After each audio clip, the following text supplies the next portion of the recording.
Viva Voz, com Vera Magalhães.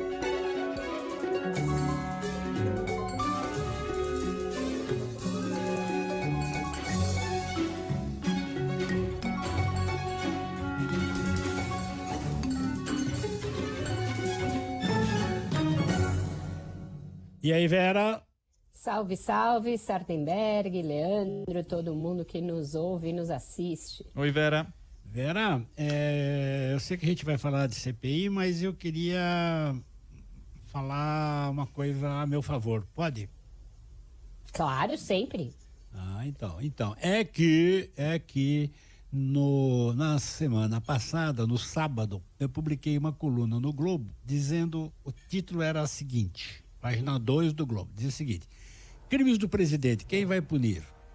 E eu dizia o seguinte, que ficar simplesmente respondendo aos crimes do presidente não ia levar a nada, que alguém tinha que tomar uma atitude mais severa, né?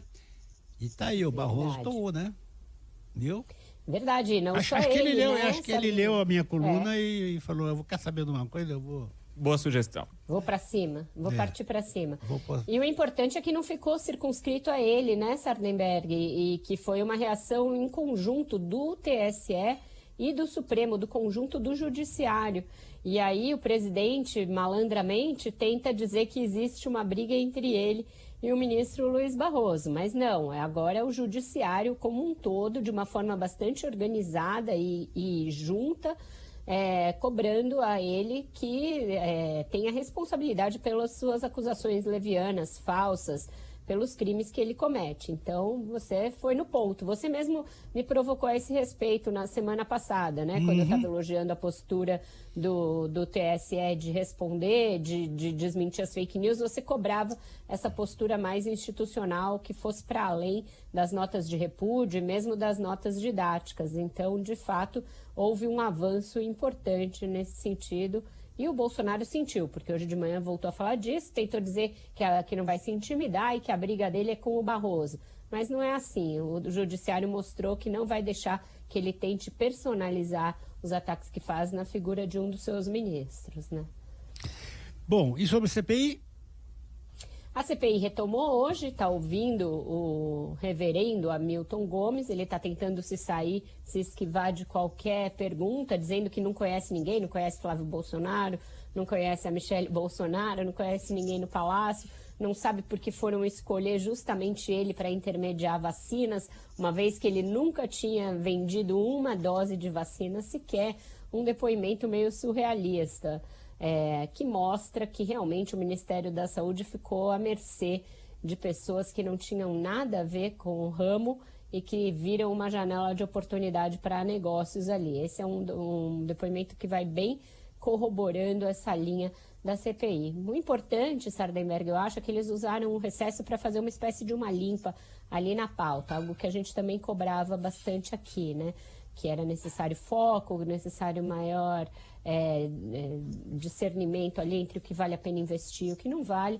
Ontem mesmo houve uma reunião preliminar a essa volta dos trabalhos de hoje, em que o relator Renan Calheiros foi convencido, por exemplo, a desistir de um requerimento que pedia a quebra de sigilo de um veículo de comunicação.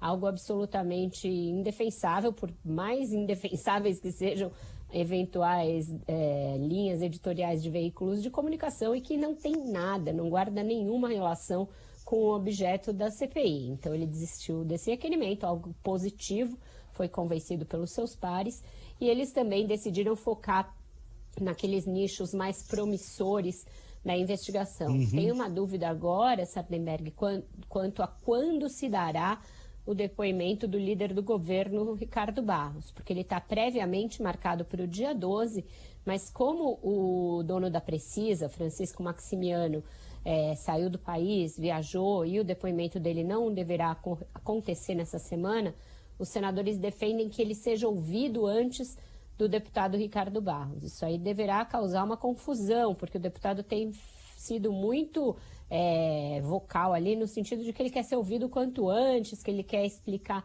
o lado dele, que ele quer mostrar que não tem nada a ver com esses contratos suspeitos de vacina. Então, se a CPI tentar adiar o depoimento dele, como me disseram 2 senadores que eles deverão fazer, eu acho que vai ter reclamação por parte do deputado Ricardo Barros. Mas o fato é esse, CPI está de volta, vai focar nesses contratos escusos aí de vacinas, o fechado, que foi o da Covaxin, e os outros que ficaram só na base da negociação, e negociação com suspeita de pedido de propina, e aí essa dúvida quanto a quando vão ouvir o Ricardo Barros.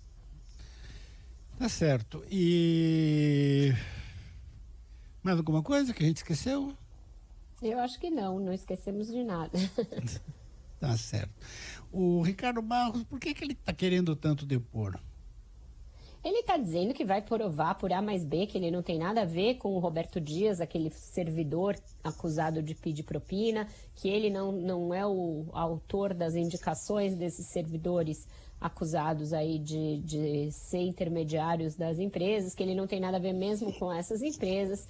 Mas os indícios são bastante fortes. Até por isso, o Sardenberg, a CPI está dando uma enrolada para ouvi-lo. Ela quer reunir o máximo possível de documentos, de indícios, a partir de quebras de sigilo telefônico, por exemplo, que tenham ligações para o deputado Ricardo Barros ou para pessoas próximas a ele, para tentar fazer esse elo, esse vínculo, porque eles têm medo de que ele, sendo um parlamentar bastante experiente, inclusive experiente em investigações, já enfrentou várias aí ao longo da sua vida parlamentar, que ele vá lá e acabe se saindo bem. Então eles querem se munir bem, se calçar bem antes de ouvi-lo, e daí porque esse depoimento pode vir a ser adiado. A estratégia dele é depor o quanto antes para justamente ir para o ataque. Ele pretende ir para cima e dizer que não tem nada com aquilo e que a CPI está fazendo um ataque político a ele pelo fato dele ser líder do governo Bolsonaro. Então, os dois lados aí com estratégias opostas em relação ao momento ideal desse depoimento. Vera Magalhães. Obrigado, Vera. Até amanhã. Até amanhã, Sardenberg, Leandro e ouvintes. Tchau, Vera. Tchau, tchau.